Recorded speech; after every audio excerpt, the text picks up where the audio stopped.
everyone. Today I want to show you how to make golden milk. You may have heard of golden milk. It's a traditional Ayurvedic recipe, and actually I'm seeing it everywhere these days. I was in a coffee shop the other day and I saw an advertisement for golden milk chai, golden milk coffee. I've seen golden milk chocolate.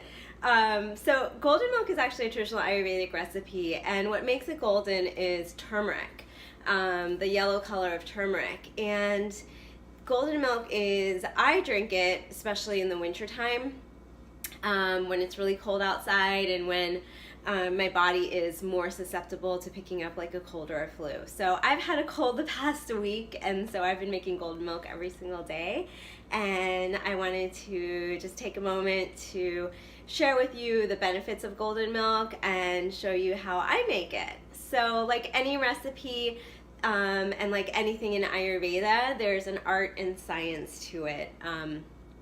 So I learned how to make golden milk just by looking up a recipe online, and then I kind of tweaked it and adapted it to meet my body's needs specifically. So I'll show you how I make it, and then I really encourage you to, if you're called to, try making it at home.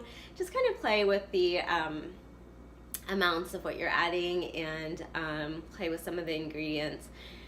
The very basic golden milk is just turmeric, milk, some black pepper. The reason black pepper is used, it helps just increase the availability, it's called bioavailability of the healing properties in turmeric, so that your body can have access to that much better and use it more effectively. And then maybe just some cinnamon and honey for taste.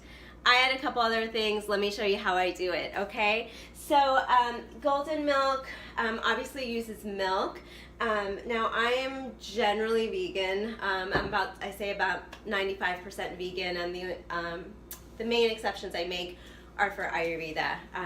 Ayurveda describes a lot of really wonderful properties of milk, ghee, and honey in particular. So what I do is, there's a local store called Mom's Organic Market, and they really research the products that they sell there. And so I buy this Trickling Springs organic whole milk from there that I can feel really good about.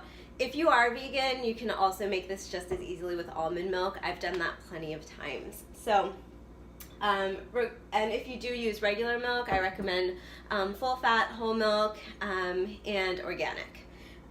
So you can make however much you want, really. I usually make just anywhere between about 4 to 8 ounces. I'm making 6 ounces today, so I already have that measured out. And I'm going to turn the oven on. And then, like I said, there's a art and science to how much of each ingredient you want to use. So I have this quarter teaspoon measuring spoon, and I do not quite all of that for the turmeric.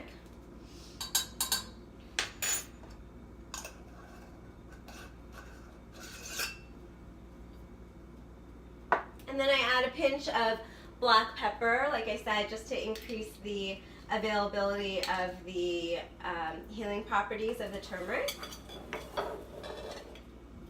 I like to add just a bit of ginger. Now, ginger can be really heating, which is good in the sense that it increases your digestive fire, and when we're fighting off a cold, we want our Agni to be able to kind of process and release and detoxify.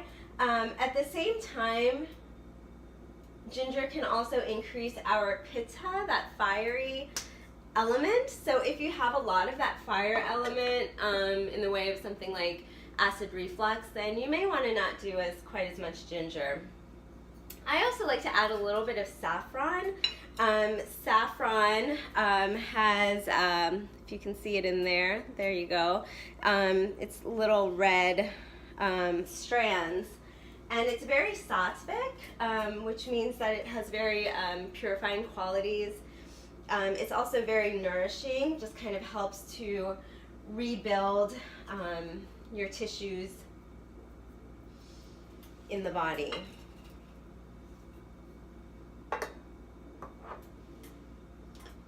I also like to add a bit of cinnamon. Again, I'm not measuring out the whole quarter teaspoon. You just want to do it to taste.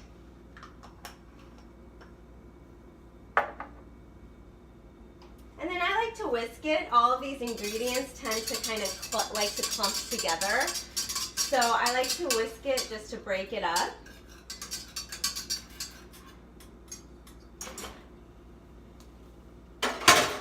And then I bring it to a boil, and then I let it simmer on the oven for about 5 to 10 minutes.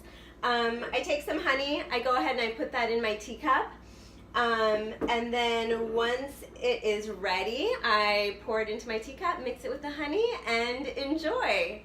So I'll be back and let you know how it is. I'm going to turn the recording on pause. I'm going to let it come to a boil, simmer for 5 to 10 minutes, and then I'll turn this back on.